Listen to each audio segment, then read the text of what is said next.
Mafia जिसका आतंक अंतहीन था।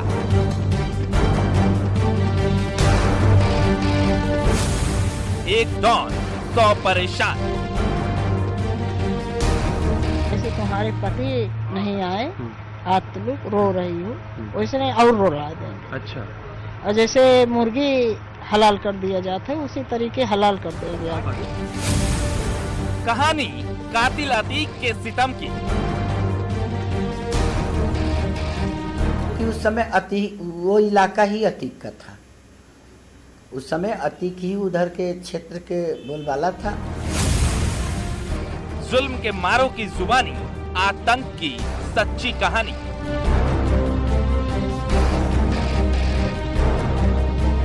उस दिन से मुझे आज तक बहुत ज्यादा टॉर्चर किया जा रहा है। मेरा अपहरण करने की कोशिश की गई। जान बचा के इधर उधर कहीं बचा के मैं छिपा के रह रहा हूँ।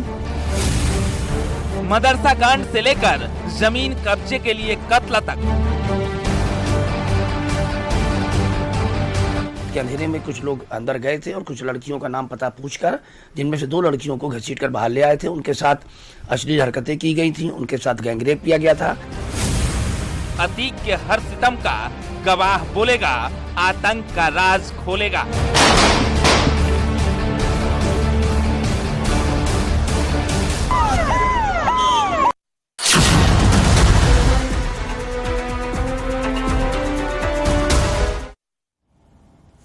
अतीक अहमद और अशरफ अहमद की हत्या के बाद आज पुलिस ने सीन रिक्रिएट किया ताकि केस की जांच में मदद मिल सके। माफिया की मौत पर रिक्रिएशन तो हो रहा है, लेकिन उन पीड़ितों की कहानी का क्या जो अतीक के आतंक का शिकार बने। माफिया भले ही खत्म हो गया, लेकिन आज भी जिंदा है उसके जुल्म और सितम की कहानियां। वो कहानियां जो अतीक और उसके गुर्गों के आतंक से पैदा हुई। सबसे पहले 33 साल तक माफिया के खिलाफ लड़ने वाली सूरज कली की ये कहानी हम आपको सुनाते हैं।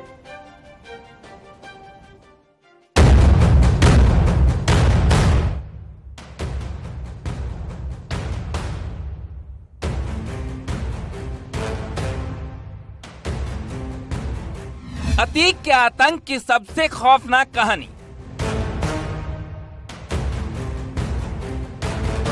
33 साल की लड़ाई, मारा गया पति और भाई। से बैठी रही हूँ, रोवत रही है, मेरा बेटा रहा। और कैसी गाड़ी आई 2 पहिया और 4 पहिया से उतर के नहीं, अतीक अहमद तो अशरफ जो है तो गोली ताबड़तोड़ गंदी गंदी गाड़ी दिए चला लगे, भाग ठाड़ भरे अंदर। और जो है तो हमने और मेरा लड़का भागे, बंद कर ले दरवाजे, तो उसके यह जांग में दाहिना पैर में लग गया।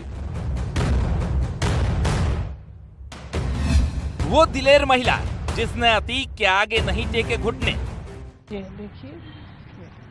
अच्छा, ये आपकी बेटी की फोटो है? यह नहीं, जी देखिए, ये पैर में है ना, ये पैर में गोली और लगी मेरे जो लगी है। और ये शस्त्र छूट गया है एक। वहाँ पे शस्त्र भी छूट गया। हाँ। कौन कौन आया था ये फायरिंग करते वक्त?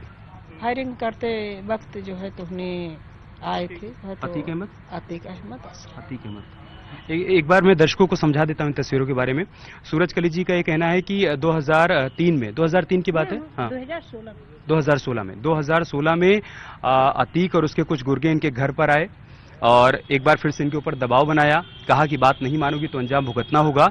और उसी दौरान जो गोलीबारी हुई, जो इनके घर पर गोली चलाई गई, उसमें देखिए इनके बेटे के पैर में गोली लगी है। ये तस्वीर जो आप देख रहे हैं।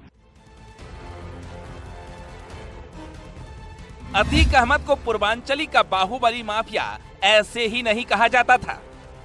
वो ऐसे ही अकूत संपत्तियों का मालिक नहीं बना। इसके लिए उसने ऐसे ऐसे आपराधिक कारनामे किए जिसको सुनकर बड़े बड़े दिलेर भी अंदर तक कांप जाए। अतीक अहमद से बाहुबली बनने के रास्ते में जो भी शख्स रोड़ा बना, उसका खात्मा करने के लिए उसने साम दाम दंड भेद सब तरीके अपनाए। यही वजह रही कि अतीक के आतंक के कुछ किस्से उजागर हुए तो कुछ फाइलों में दब कर रह गए। एक ऐसी ही कहानी है जयश्री उर्फ सूरज कली की, जो अतीक के आतंक के खिलाफ 33 साल से लड़ रही है। तो नहीं, आप समझ में नहीं आता, हमारे आदमी जाते हैं बुलाने। हमारे आदमी जाते हैं बुलाने तो समझ में नहीं आता है। और जो है तो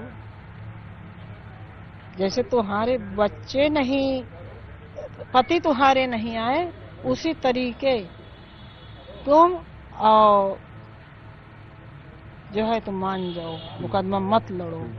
तुम्हारे पति नहीं आए मतलब आपके पति कहाँ चले गए? यतीक ने बताया? नहीं। अच्छा। कहीं ऊपर चले गए। मार दिया यतीक ने उनको? और क्या। आरोप है कि इस अदावत में उसको और छोटे बेटे को दिन दहाड़े घर में घुसकर गोली मारी गई। उसके पति को गायब कर दिया गया, भाई को करंट लगाकर मार दिया गया, लेकिन महिला ने अतीक के आतंक के आगे घुटने नहीं टेके। ये कहानी शुरू होती है 1999 में, जब अतीक अहमद की बृजमोहन उर्फ बच्चा कुशवाहा की 12.5 बीघा जमीन पर नजर पड़ी। अतीक की एंट्री के 1 साल बाद बृजमोहन उर्फ बच्चा कुशवाहा गायब हो गया। बृजमोहन का आज तक कोई पता नहीं चल सका। इसी बीच अतीक ने बृजमोहन की बेशकीमती जमीन पर कब्जा कर लिया। भाई था, उसके करंट छुआ। अच्छा, आप वहाँ से वापस आ गई, उसके बाद भी आप लोगों को धमकी दी जा रही थी और आपके भाई को करंट लगा दिया। करंट लगा के क्या किया? पहले करंट लगा के यहाँ वहाँ मारे पीटे झापड़ से। अच्छा। मुझको अच्छा। के हाँ। फिर टीचर के, तब तो औठा लगा के चले आए। फिर कारखाना चल रहा है उसके। अच्छा। हाँ, तो तार लगा दिए तो उसमें मेरा भाई खत्म हो गया। अच्छा। 2003 में आपके भाई को करंट लगा के मार दिया अतीक अहमद ने। उससे पहले अपने दफ्तर में बुलाया था, वहां पर थप्पड़ मारा, दबाव में डाल के आप लोगों से अंगूठा लगवा लिया, ये कह रही हैं। अतीक के खात्मे के बाद सूरजकली ने राहत की सांस भले ही ली हो, लेकिन सूरजकली अकेली वो महिला नहीं है। आगे और भी किरदारों से मिलाएंगे जो अतीक के आतंक के सताए हैं। Bureau report, news 18।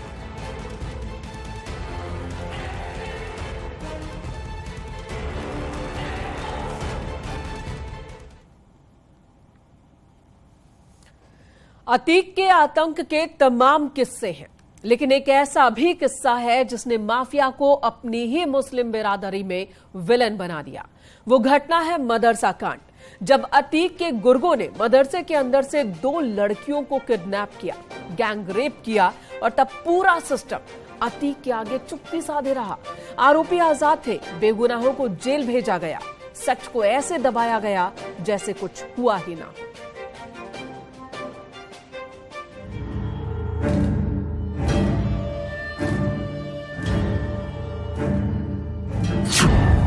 तारीख 17 जनवरी 2007। जगह करेली मदरसा प्रयागराज।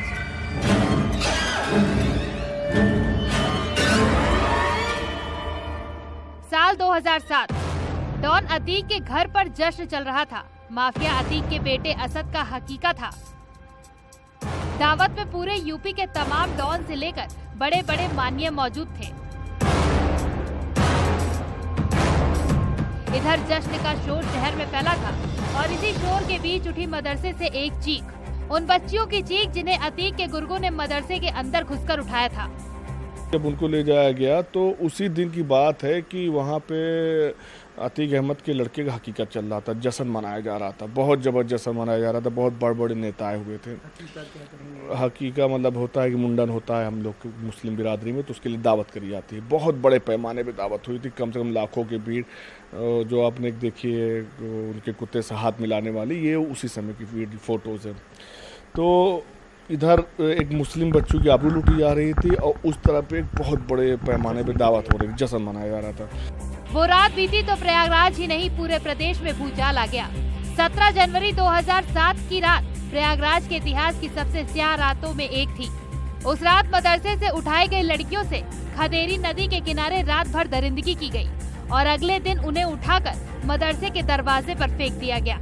रात के अंधेरे में कुछ लोग अंदर गए थे और कुछ लड़कियों का नाम पता पूछकर, जिनमें से 2 लड़कियों को घसीटकर बाहर ले आए थे, उनके साथ अश्लील हरकतें की गई थी, उनके साथ गैंगरेप किया गया था, जिसकी FIR मामूली धाराओं में थाना करेली में दर्ज की गई थी, जिस पर स्थानीय लोगों ने, चूंकि कुछ सफ़ेद पोशाक लोगों का और उनके लोगों का नाम होने की बात कही जा रही थी, तो स्थानीय लोगों ने काफ़ी विरोध किया और थाने पर प्रदर्शन किया, जिसमें से आधा पत्थर भी थाने पर चला था। मायावती उस वक्त विपक्ष में थी, उन्होंने इस मामले को कैश किया और यहाँ पर मौके पर वो आई और उन्होंने कहा कि मेरी सरकार आएगी तो मैं इसकी सीबीआई जांच कराऊंगी।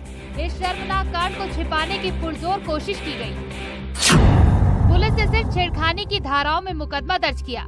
इस कांड में अशरफ के गुर्गों के शामिल होने के आरोप लग रहे थे, लेकिन पुलिस ने कुछ रिक्शा चालकों को आरोपी बनाकर जेल भेज दिया।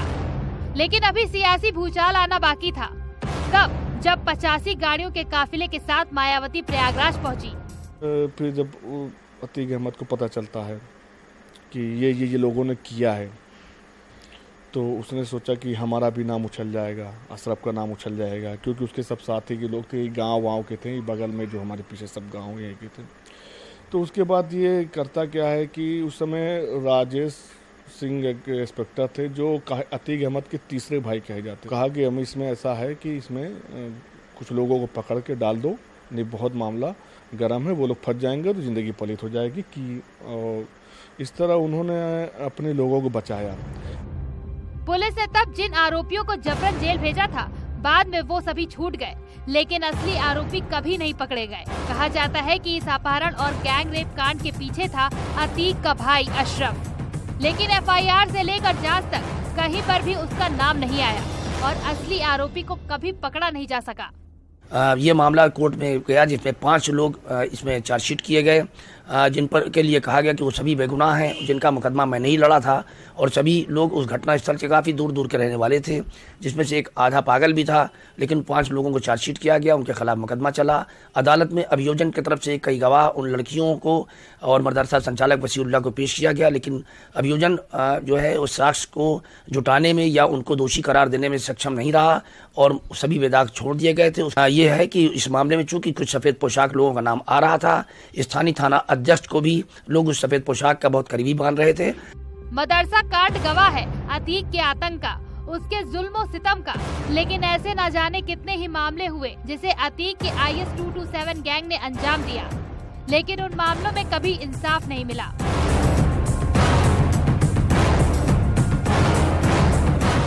सर्वेश दुबे, न्यूज़ 18 प्रयागराज।